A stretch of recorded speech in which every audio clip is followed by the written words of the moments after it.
Selma Benamou, bonjour. Est-ce que vous pourriez vous présenter? Oui, alors moi je suis issue de l'ESISAR, donc l'école d'ingénieurs située à Valence et rattachée au groupe Grenoble INP, diplômée de l'année 2009. Alors, quel a été votre parcours depuis 2009? J'ai eu un parcours assez varié, j'ai travaillé dans l'industrie, donc dans la métallurgie, la chimie, la robotique, l'aéronautique.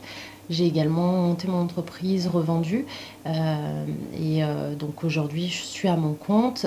J'ai rejoint un groupement d'ingénieurs en conseil et formation qui s'appelle Comom.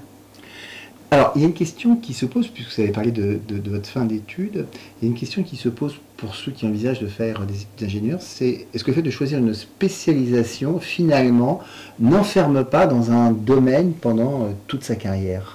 Alors effectivement, j'ai choisi la spécialité électronique et informatique lors de ma dernière année d'école d'ingénieur. C'est souvent la dernière année qu'on choisit cette spécialité-là. J'ai eu l'occasion de pouvoir aller à Montréal à l'école polytechnique et ensuite de faire mon PFE donc en gestion de projet, effectivement électronique, informatique en dominante.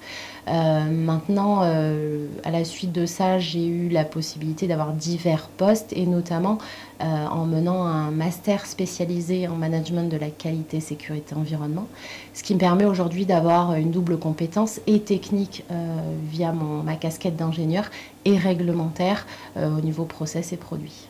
Alors, que voyez-vous à un jeune qui, au moment de se lancer dans des études d'ingénieur, hésite un peu parce que justement, il a peur de s'enfermer dans un domaine trop précis?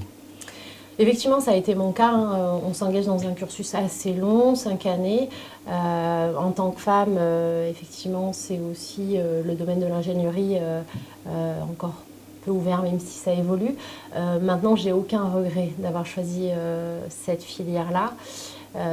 Donc vraiment, s'il y a un attrait et des compétences déjà en direction de la technique, parce qu'il faut quand même en avoir conscience, il y a une dominante technique. Pour moi, il ne faut vraiment pas hésiter. Derrière, il est possible d'ajouter, d'agrémenter avec d'autres formations ou avec des expériences aussi en industrie et de venir ouvrir le chemin de diverses manières. C'est Selma Benamou, merci pour cet échange.